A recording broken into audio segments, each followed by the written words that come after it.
दोस्ती एक पवित्र रिश्ता। लेकिन आज हम आपके सामने एक ऐसी कहानी लेकर आए हैं जो इस रिश्ते को शर्मसार कर देती है। एक ऐसी वारदात जिसे सुनकर आपकी रूह कांप उठेगी। एक शख्स जो अपनी करनी के अंजाम से इतना डर गया कि उसने अपने ही सबसे करीबी दोस्त को मौत की नींद सुला दिया, और सिर्फ इसलिए ताकि खुद को जिंदा और दुनिया के सामने मरा हुआ दिखा सके। यह घटना है उत्तर प्रदेश के सहारनपुर की, जहां गागलहेड़ी इलाके में एक जली हुई कार में बरामद हुई लाश ने पूरे जिले को हिलाकर रख दिया। लेकिन जब पुलिस ने परतें उठाई तो जो सच सामने आया वह किसी थ्रिलर फिल्म से कम नहीं था। हम बात कर रहे हैं आरोपी अर्जुन की, जिसने अपने दोस्त रोहित की निर्मम हत्या कर उसकी लाश को कार में जलाया, और सिर्फ इसलिए ताकि रेप के मामले में उम्र कैद की सजा से बच सके। 25 फरवरी 2026 की सुबह सहारनपुर जिले का गागलहेड़ी इलाका, चौरा खुर्द और अमरपुर के जंगल के पास एक संकरी सड़क किनारे आग की लपटें। स्थानीय लोगों ने जब नजदीक जाकर देखा तो वहां खड़ी थी एक आल्टो कार पूरी तरह जली हुई, और उस कार के अंदर था एक झुलसा हुआ शव। पुलिस को सूचना मिली, एसएसपी अभिनंदन मौके पर पहुंचे। पहली नजर में यह एक सड़क हादसा लग रहा था। कार के ड्राइवर सीट पर शव, गर्दन के पास एक मफलर, बोनट पर रखी एक रॉड और एक खुला हुआ बोल्ट, जैसे किसी ने जानबूझकर यह दिखाने की कोशिश की हो कि गाड़ी दुर्घटनाग्रस्त होकर पुलिया में जा फंसी। लेकिन पुलिस की पैनी नजर ने एक बात पकड़ ली। घटना स्थल पर पड़ी एक चप्पल और पेट्रोल की खाली कैन। यह दुर्घटना नहीं थी, यह एक सोची समझी हत्या थी। एसएसपी अभिनंदन ने तुरंत फॉरेंसिक जांच के आदेश दिए। शव की पहचान के लिए डीएनए जांच भेजी गई, क्योंकि लाश इतनी बुरी तरह जल चुकी थी कि चेहरा पहचानना लगभग नामुमकिन था। पहले कुछ दिन तक पुलिस यह पता नहीं लगा पाई कि यह शव आखिर किसका है। शव को अज्ञात मानकर जांच चल रही थी। फिर शुक्रवार को एक मां थाने पहुंची। नाम था बबीता। वो अपने बेटे रोहित की तलाश में आई थी, जो कई दिनों से घर नहीं लौटा था। बबीता ने पुलिस को बताया कि रोहित का आना जाना अर्जुन नाम के एक शख्स के यहाँ होता था। रोहित फतेहपुर थाना क्षेत्र के मोहम्मदपुर कंधेला गांव का रहने वाला था। डीएनए जांच की रिपोर्ट आई और पुष्टि हो गई कि जली हुई कार में मिला शव रोहित का ही था। एक माँ की पीड़ा, एक दोस्त के धोखे से मिली मौत, और उस मौत के पीछे एक ऐसा सच जो हर किसी को स्तब्ध कर देगा।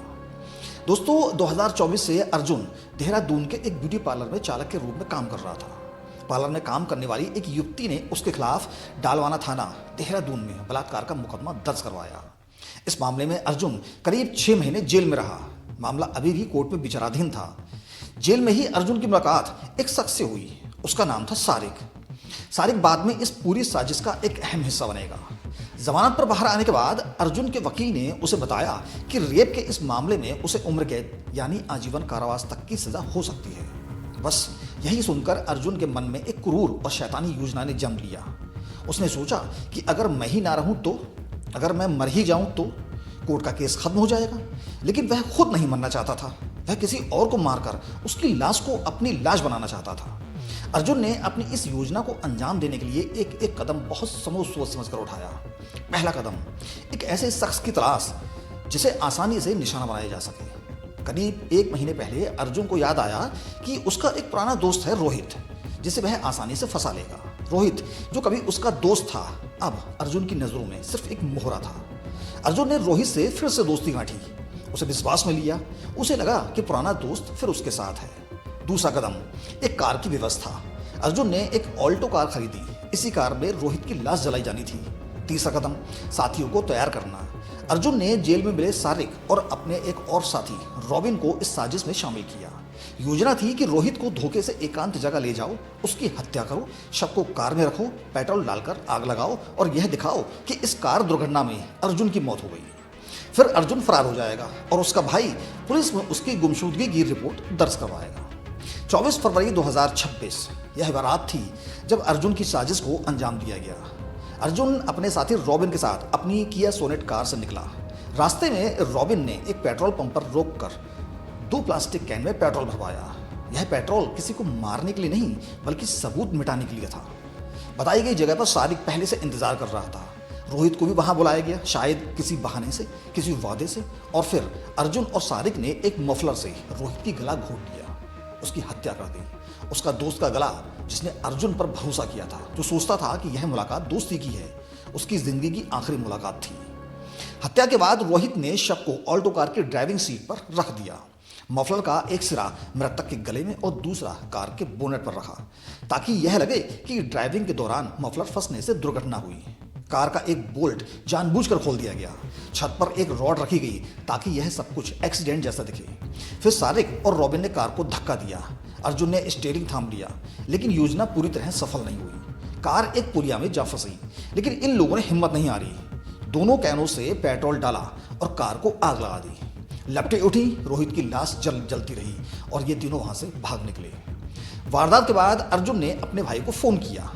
भाई से कहा, थाने जाओ और मेरी गुमशुदगी की रिपोर्ट दर्ज करवाओ। भाई को शायद पूरी सच्चाई नहीं पता थी। उसने थाने में गुमशुदगी दर्ज करवा दी। अर्जुन खुद फरार हो गया। उसका मकसद था पुलिस जली हुई कार में मिले शव को उसी का समझे और मान ले कि अर्जुन मर गया। रेप का केस खुद ब खुद बंद हो जाएगा। लेकिन पुलिस इतनी आसानी से मानने वाली नहीं थी।